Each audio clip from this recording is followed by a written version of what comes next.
원자력 밥 먹는 사람들은 어려운 말만 합니다. 지역 주민들이 알아들을 수 있게 설명을 해야 될 거 아닙니까? 어려운 전문 용어면 알기 쉽게 예시라도 들어줘야지.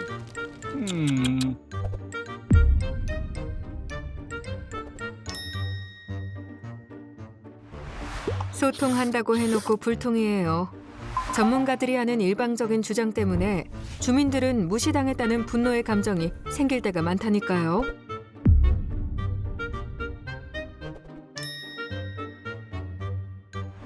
지역 주민들이 잘 몰라서 소문을 듣고 부정적인 내용으로 우길 때도 있긴 해요. 그런데 설명하는 사람들도 전문가 입장만 고수하면서 설득이 아니라 지역 주민의 심기를 건드리는 불편한 답변만 하잖아요. 속 시원하게 해결하려는 자세가 부족해요.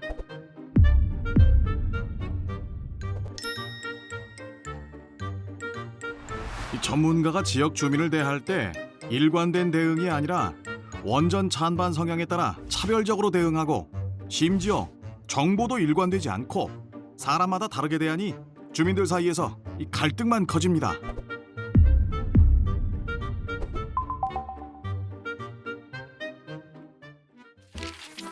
에휴, 이념적으로 편향된 시각을 가진 외부 세력이 원전 지역에 개입하기도 하는데 여기 동조하는 지역 주민 일부가 잘못된 지역 여론 형성을 주도할 때가 있어서 소통에 어려움이 있습니다.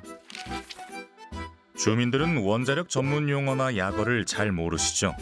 그러면서도 자세한 설명은 들으려고 하질 않으실 때가 종종 있어 답답할 따름이에요.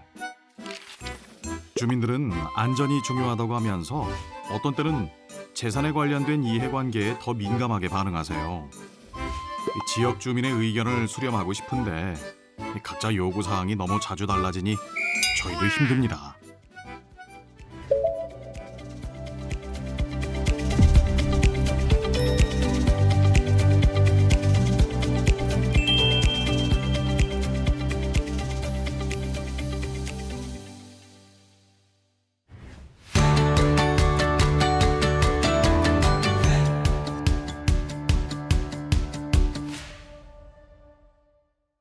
안녕하십니까. 경희대학교 원자력공학과 정범진 교수입니다. 오늘 이 자리에 서울대학교 원자력정책센터 박상덕 수석연구위원 모셨습니다. 안녕하세요. 법조신문 왕성민 기자님 모셨습니다. 안녕하십니까. 환경운동 실천협의회 김경희 대표님 모셨습니다. 네, 반갑습니다. 소통은 어떤 분야에서나 중요합니다. 그러나 막연히 소통을 한다는 것만으로는 문제를 해결하지 못합니다. 우리가 정글에 혼자 남겨졌을 때 먹을 것에 대해서 아무리 생각해도 얻을 수 없습니다. 함정을 설치한다, 창이나 화살을 만든다, 높은 나무의 열매를 딸 수 있는 장대를 준비한다 등 강론으로 전개되어야 목적을 이룰 수 있습니다. 그렇다면 소통의 강론은 무엇일까요?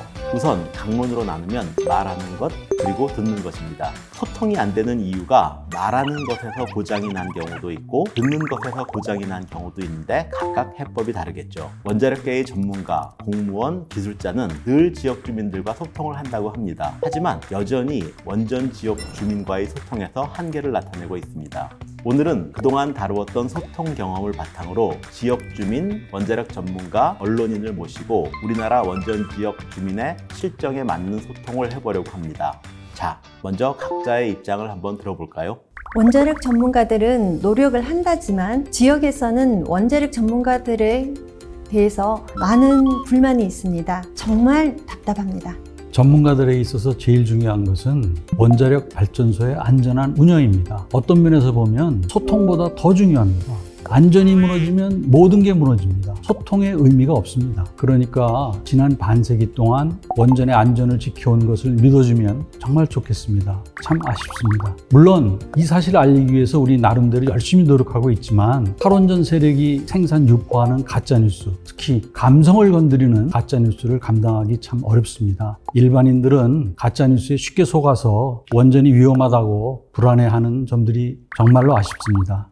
네, 진정한 소통을 위해서는 지역 주민과 원자력 전문가들이 서로의 입장을 이해하려고 하는 자세가 필요합니다. 이제는 이해 당사자들의 참여와 알 권리가 철저히 보장되는 민주적, 절차적 정당성이 강조되는 시대입니다.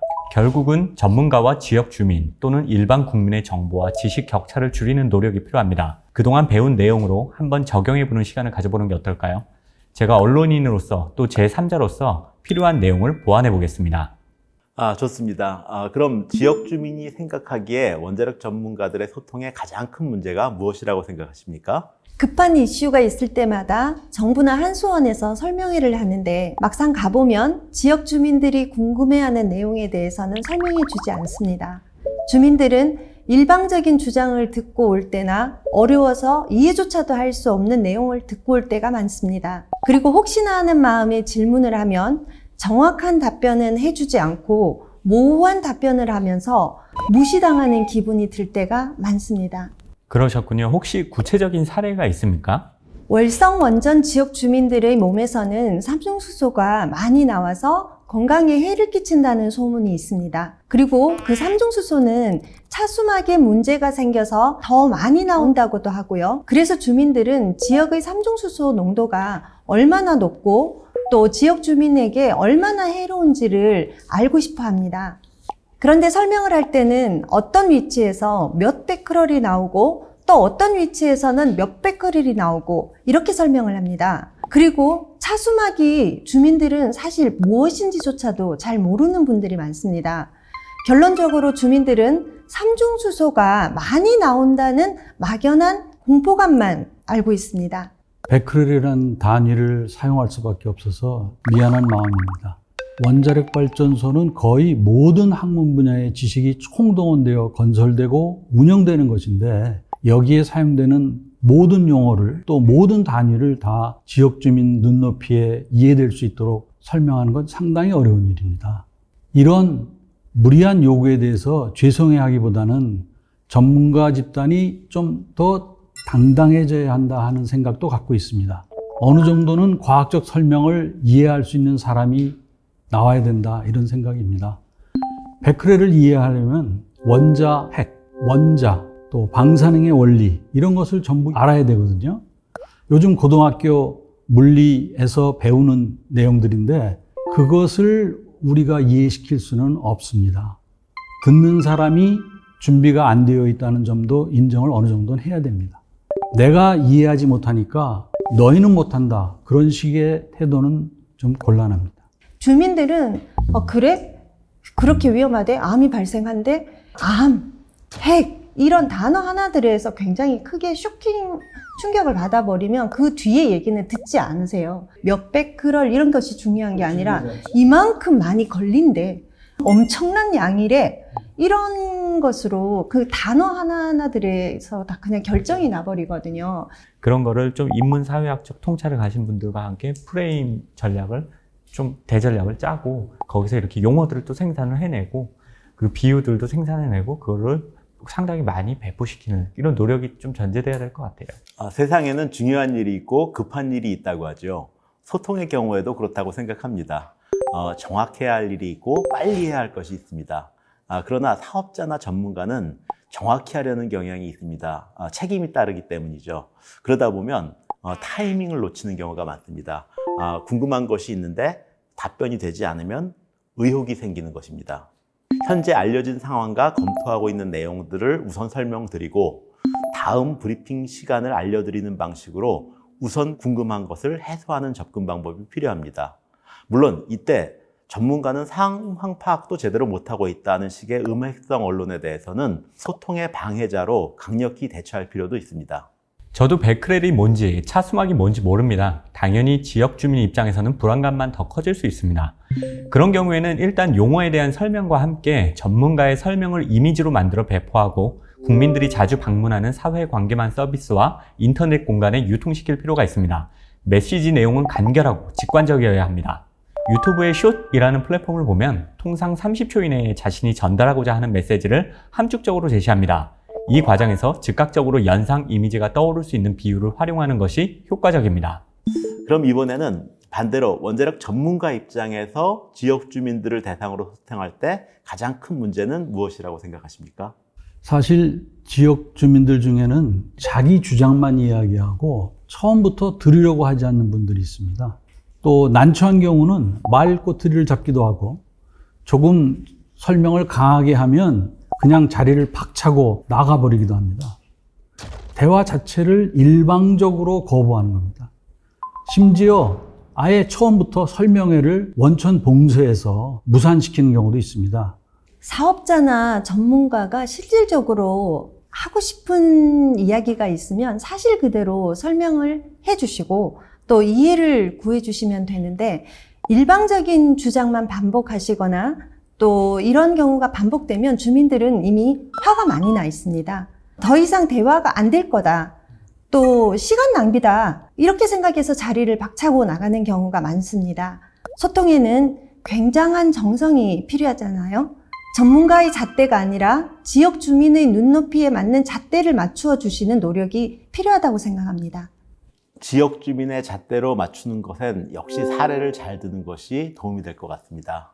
또 하나는 전문가들이 당당하게 설명하는 것도 중요하다고 생각합니다. 신고리 오리코기 건설 재개를 위한 공론화 때 원전이 안전하면 서울에다 지으라는 요구가 있었습니다. 이 요구에 대해서 저는 명동에 평당 2억 원짜리 땅에 배추를 키울 이유는 없다. 이렇게 말씀을 드린 적이 있고요. 또 원전 사고를 대비한 보험의 배상액이 상한이 5천억 원으로 되어 있어서 너무 작다라는 주장이 제기된 바 있습니다. 여기에 대해서 제가 자동차 보험의 사례를 들어서 설명한 적이 있습니다. 자동차 사고로 실제로 엄청난 재난이 발생할 가능성도 있습니다. 그렇지만 합리적인 수준의 사고를 통해서 발생될 사고에 대해서 보험료를 상정하고 그 이상에 대해서는 사고가 발생했을 때 배상하거나 국가가 하는 것이 정상 국가에서 이루어지는 일이다라고 설명을 했습니다. 설명이 좀 어려워지더라도 솔직하고 합리적이라면 누구나 이해할 수 있다고 봅니다. 그럼 지역 주민의 입장에서 우려되는 문제 한 3가지 정도만 꼽아주실 수 있을까요? 지금 이 자리에서 교수님, 위원님께서 답변을 한번 시원하게 해주시죠. 원전 인근 지역 주민의 건강에 미치는 영향은 정말 괜찮을까? 사용 후 해결료는 폭파하지 않을까? 주민들은 후쿠시마 오염수는 해양으로 방류해도 되는지 지역 주민들은 이 부분에 대해서 굉장히 의문이 많습니다. 제가 간단히 답을 드려볼게요. 첫 번째로 부지 경계 밖에 사시는 주민들에게 건강 영향은 없습니다. 원자력 발전소를 인허가하는 과정에서 다음과 같은 가정을 합니다. 원자력 발전소에서 중대한 사고가 발생합니다. 그리고 바람이 한 방향으로만 불어서 방사성 물질이 여러 방향으로 흩어지는 것이 아니라 한쪽으로만 몰려간다라는 가정을 합니다. 그리고 이제 부지 경계에 어떤 사람이 24시간 동안 이제 서서 방사선을 받는다, 이런 가정을 합니다. 이런 최악의 가정에서 24시간 동안 방사선을 받아도 평생 한 번 맞아도 되는 정도의 피폭량 이하가 되어야지만 원자력 발전소 허가가 나옵니다. 정상 운전 상황이나 미약한 사건 사고 상황에서는 대개 계시면 되는 것이고요. 두 번째로는 사용 후 해결료는 방사선량은 높지만 사람이 근처에 갈 일이 없습니다. 또 폭발하지도 않습니다. 화약은 이제 폭발을 하지만 연탄은 폭발하지 않습니다. 알코올 도수가 높은 고량주는 불이 붙지만 맥주는 불이 붙지 않는 것과 같습니다. 사용 후 해결료의 핵분열성 물질의 농도는 1.5% 내외입니다. 보통 핵폭탄이 되기 위해서는 90% 이상이 되어야만 합니다. 그래서 걱정하실 필요가 없습니다. 세 번째로 우리나라에서는 전국토 환경 방사능 감시망이라는 것이 있습니다. 이것은 우리나라 전국에 한 120군데에서 공간 방사선량을 측정해서 실시간으로 핸드폰 앱으로 제공합니다. 무료니까 여러분들도 한번 설치해 보시면 좋겠습니다.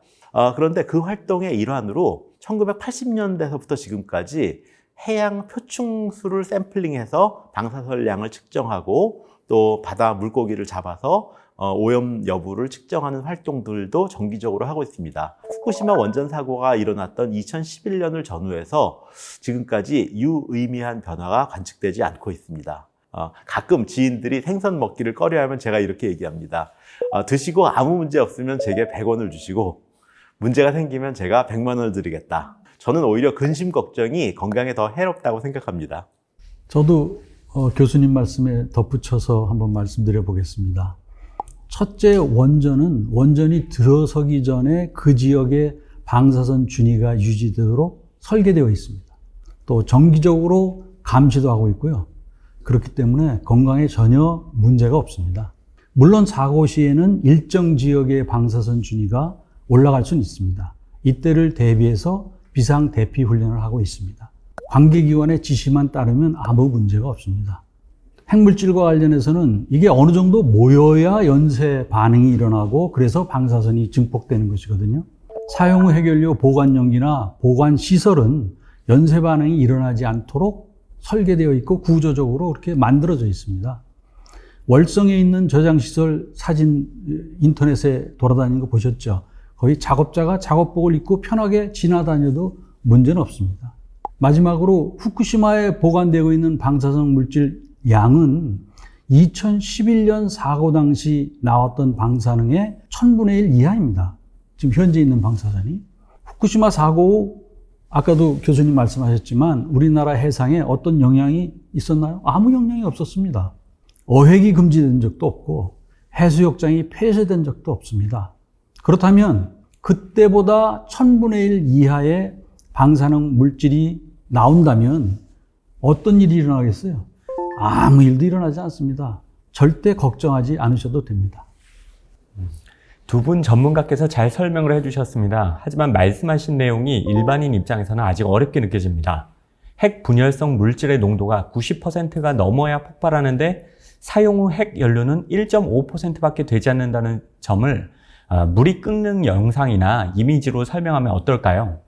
100도가 넘어야 물이 끓는데 이건 2도밖에 되지 않아 끓지 않는다는 식으로 말이죠. 고도의 전문 지식이 집약된 원자력 분야에서는 전문가와 일반 국민의 시선 차이가 너무 큽니다. 하지만 일반인의 교양 수준을 인위적으로 높이는 데는 한계가 있습니다. 어쩔 수 없이 전문가들의 노력이 더 필요합니다. 추가로 현재 우리나라의 원자력 정서를 고려한다면 더 근본적인 전략이 필요한 것 같습니다. 우선 원자력 전문가 단체와 집단이 꼭 갖추어야 하는 전략들이 있습니다. 제가 이러한 공보 전략에 대해 짧게나마 설명을 해드리겠습니다. 그 다음에 우리 국민 모두를 위한 가장 올바른 원자력 소통이 어떠해야 되는지 이어서 논의해보면 어떨까요? 네, 그럼 기관과 단체의 공보 담당자가 꼭 알아야 할 사항에 대해 간단히 설명을 드리겠습니다. 크게 두 가지인데요. 첫 번째는 공보의 역할은 무엇인지, 두 번째는 공보 담당자의 역량과 역할입니다. 먼저 공보 활동이란 무엇일까요? 공보는 기본적으로 국가기관에서 국민에게 각종 사항에 대해 널리 알리는 것을 의미합니다. 영어로는 Public Relation, 즉 PR인데 민간 단체에서는 주로 홍보라는 용어를 사용합니다. 본질이 비슷하다고 볼 수 있습니다만 미묘한 차이가 조금 있죠. 최근에는 공보라는 단어가 조금 딱딱해서 그런지 소통이라는 말을 더 선호하는 추세입니다. 공보관이라는 용어 대신 국민소통 담당관, 미디어 소통 수석, 이런 용어가 위화감이 조금 덜하죠. 공보는 권력을 가진 우월적 조직이 대중에게 일방적으로 정보를 전달한다는 느낌이 강하거든요. 용어가 어떻든 조직과 기관의 활동 상황을 대외적으로 알린다는 점에서 속성은 동일합니다. 공보 활동은 자기적이어서는 안 됩니다. 공보의 최종 목표는 정책 방향에 대한 올바르고 정확한 정보를 전파해서 궁극적으로 수범계층인 국민의 복리를 높이는 것입니다. 만일 공보가 선전부서, 즉 프로파간다 활동으로 기울면 그것은 국민을 기만하는 것이 됩니다. 짧은 영상을 한번 볼까요?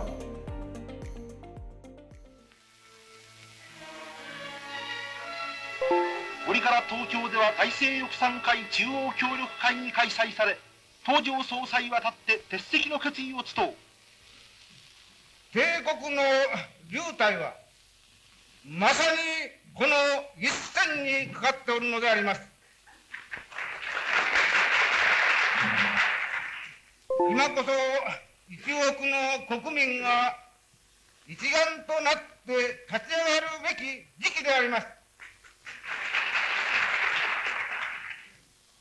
私は本日これ以上何も申し上げません。 잘 보시면 알겠지만 태평양 전쟁 당시 일본 군부는 국내외 정보를 철저하게 통제했습니다. 중앙 집권적인 공보 활동으로 기자들의 개별적인 취재를 막았고 언론을 선전수단으로만 인식했습니다. 결국 객관적 인식 능력을 상실한 수뇌부의 폭주로 일본은 파국을 맞았습니다. 공보는 선전이나 공작 활동이 아닌 국민 복지 향상과 알 권리 보장을 위한 활동이라는 점을 반드시 기억해 주세요. 그럼 공보 담당자가 갖춰야 할 역량에 대해 말씀드리겠습니다. 공보 담당자는 기관과 조직에 따라 다양한 명칭을 가지고 있습니다. 먼저 공보관, 대변인, 보도관, PR 담당, 소통관 등등. 명칭이 다양하니까 여기서는 공보관이라는 가장 대표적인 용어를 사용하겠습니다. 공보관에게는 3가지 능력이 요구됩니다. 첫 번째는 보도 관련 문서 작성 능력, 두 번째는 여론 형성 집단과의 소통 능력, 세 번째는 정보 수집과 가공 능력입니다. 전통적인 공보 활동은 보도자료 및 성명서 배포를 통해 이루어집니다. 보도자료는 국민들이 궁금해하는 사항과 정책 홍보 내용을 담아 출입 언론사에게 배포하는 문서입니다. 일정한 양식이 정해져 있는데 이건 단체마다 다릅니다. 예시를 하나 보여드리겠습니다. 한수원의 보도자료입니다. 상당히 건조하게 작성되어 있는데 보도자료의 목적 자체가 정보 전달에 치우쳐 있기 때문입니다. 이러한 문서 작성의 주체는 물론 공보관입니다. 성명서는 특정 사안에 대한 기관과 단체의 주관적 입장을 밝히는 문서입니다. 언어의 뉘앙스 제어를 통해 주장의 강도를 조절합니다. 성명서는 선명하게 기관의 입장을 드러내야 하므로 다소 자극적인 용어가 활용되기도 합니다. 전국 택시 노동조합 측의 성명서도 한번 볼까요? 상당히 강한 어조의 단어들이 많이 쓰였다는 점을 알 수 있습니다. 물론 과거에는 이것보다 훨씬 더 강한 뉘앙스의 성명서가 많이 쓰였습니다. 논평은 특정 주제나 현상에 대한 기관의 평가를 내비치는 용도로 활용됩니다. 성명서와 마찬가지로 주관적인 입장이 투영되지만 비교적 학술적인 느낌을 줍니다. 논평도 예시를 한번 볼까요? 대한변호사협회의 논평입니다. 특정 사안에 대해서 변호사들의 견해를 다소 학술적으로 풀어서 설명했죠. 그래서 그런지 성명서보다는 다소 논조가 객관적이고 온화한 느낌을 줍니다. 두 번째로 공보관은 여론 형성 집단과의 네트워크를 확보, 관리하고 있어야 합니다. 여론 형성 집단의 대표는 언론입니다. 기자와 공보관은 불가근, 불가원의 관계입니다. 상호 협력과 긴장을 오가는 관계입니다. 공보 실패는 여론 형성 집단과의 관계가 어그러질 때 나타납니다. 따라서 지나치게 가까울 필요도 멀 필요도 없습니다. 지역 내 활동가, 시민단체, 이익집단, 인플루언서 등도 여론 형성 집단 중 하나입니다. 최근에는 이들의 비중이 상대적으로 늘어나는 추세입니다. 대상이 누가 됐든 관계 형성 및 유지 능력이 없으면 공보 활동에 지장을 받습니다. 전통적으로 공보 담당자가 술을 잘 마시고 넉살이 좋은 사람이라는 전형적인 인상을 갖게 된 것도 이와 같은 맥락입니다. 마지막으로 세 번째는 정보 수집과 가공 능력입니다. 공보관은 대내외 정보를 빠르게 취득하여 필요한 경우 기관 내 의사결정권자에게 보고하고 정보의 품질에 따라 가공하여 활용할 수 있어야 합니다. 특히 사실이 아닌 소문이나 부적절한 루머가 확산되는 것을 방치하면 조직의 위상과 명예에 큰 손상을 입을 수 있습니다. 항상 귀를 크게 열고 관련 정보를 수집해야 하며 부적절한 내용의 첩보가 입수된다면 즉각 이를 무력화시킬 수 있는 방안을 마련해야 합니다. 원자력계야말로 공보 전략이 별도로 필요합니다. 소수의 전문가가 발로 뛰는 소통은 너무 힘이 듭니다. 주요 이슈에 대한 보도 문서 작성 능력을 키우고 여론 형성 집단과의 소통 능력도 키우고 정보 수집과 가공 능력까지 키워야 되는데 원자력계가 대국민 또는 지역 주민 소통에 있어서 여전히 해야 할 일들이 많이 있습니다. 그러면 우리나라에서 원자력 관련된 이 소통을 담당하는 부처나 기관은 어디인가요? 구체적으로? 특별히 지정된 기관은 없고요. 제가 보기에는 소비자 중심의 소통이 아니고 공급 중심의 소통으로 보입니다. 이제 원자력 발전소 본부마다 홍보부가 따로 있죠. 거기 홍보부가 따로 있고요. 그다음에 지역 상생 협력이나 이런 것들을 담당하는 부서들이 있어서 예컨대 무슨 주민들이 필요한 사항이 있거나 이럴 경우에는 이제 그쪽에 접촉을 하고 그 대민 지원을 하는 부서들이 있습니다. 이게 좀 어려운 점들은 전문가들은 손이 묶여 있다라고 저희가 말을 하는데 이제 선동하는 사람은 틀린 얘기도 막 해도 상관없는데 이제 답변하는 사람은 틀리면 절대 안 되는 것 같은 분위기가 있어요. 그러다 보니까 이제 경직되고 잘 모르겠는 건 얘기 안 하려고 그러고 그다음에 자기가 책임질 수 있는 만큼만 얘기하려고 그러고 뭐 그러다 보니까 이제 답답한 부분이 생길 수도 있고요. 허심탄회하게 얘기하면 그 허심탄회하는 걸 이용할지도 모른다 하는 불안감이 있는 거죠. 네. 사실 원자력계는 기술 중심의 연구에는 능력이 뛰어납니다. 반면에 여전히 국민이나 언론과의 네트워킹 형성에는 어색한 부분이 많습니다. 또 지역 내 활동가와 관계 형성이 굉장히 중요한데 여전히 소홀한 부분이 많은 것 같습니다. 또 정보의 품질 관리 측면에서는 늘 선동과를 무력화시키는데 그들은 계속 감성을 자극하기 때문에 저희들이 한계를 느낍니다. 저희가 보완하고 반성할 게 많습니다. 서로의 입장을 생각할 기회를 많이 갖는 것도 정말로 중요하네요. 오늘 같은 자리가 정말로 중요해 보입니다. 지역 주민들도 믿고 소통할 수 있는 진정한 원자력 전문가가 필요하고 또 소통 채널이 필요합니다. 지역에서는 잘못된 정보가 퍼져서 주민들이 불안해하기 전에 정확한 정보를 얻고 싶어 합니다. 사업자 말고 진정으로 신뢰하고 소통할 수 있는 전문 단체가 있었으면 좋겠습니다. 소통에 대해서 우리가 만들어가야 할 가장 중요한 것은 말하는 사람과 듣는 사람 모두가 노력해야 한다는 것이겠죠. 말하는 사람은 전문성과 듣는 사람에 대한 배려를 갖추어야 합니다. 듣는 사람 또한 정말로 알고자 하는 마음가짐이 필요하다고 봅니다. 원자력계나 지역 주민이나 인내를 가지고 중단 없는 꾸준한 대화를 이어나가야 할 것입니다. 무엇보다 모두를 위한 에너지이기 때문에 조금씩 건강한 분위기를 만들어야 할 것이라고 생각합니다. 전문가 집단에서도 단편적이거나 이례적인 소통은 이제 멈추고 인내심으로 지속적이며 반복적인 교류와 소통을 해야 한다는 것에 공감하고 동의하고 적극 지지합니다. 주민의 입장이 되어 살펴보고 이해하는 마음으로 주민들과 더 따뜻한 교류를 해야겠습니다. 지역 주민과의 소통에서는 전문 용어는 가능한 한 버리고 주민 입장에서 이해되는 예시를 제시하는 습관을 키워야겠습니다. 원자력 전문가 개개인은 당연히 소통의 사명감을 가져야 합니다만 원자력 분야는 유관기관과 단체 차원에서 공보 전략을 보다 철저하게 준비할 필요가 있습니다. 그래야 단계적으로 건강한 소통 문화를 만들어갈 수 있을 것 같습니다. 원자력 업계도 조금 더 이러한 공보 전략이라든가 소통을 강화해서 국민들로부터 신뢰받는 기관이 되고 이들의 말이 또 그리고 이들의 언어가 국민들 사이에서 자리 잡게 되기를 기원합니다. 자, 그럼 우리 다 같이 건강한 소통을 다짐하며 마무리해 볼까요? 우리 모두를 위하여 잘 말하고 잘 들읍시다.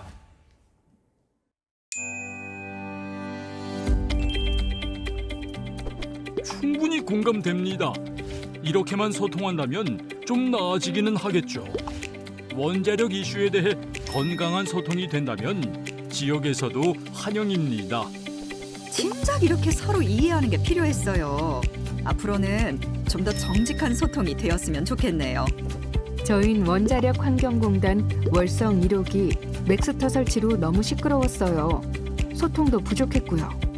일방적인 주장과 갈등이 전부였는데 영상처럼만 된다면 모두가 좋죠. 앞으로 기대해 볼게요. 소통이 잘 이루어지는 건 저희도 바라는 바입니다. 원자력은 건강한 소통이 필요합니다. 함께 노력해보죠.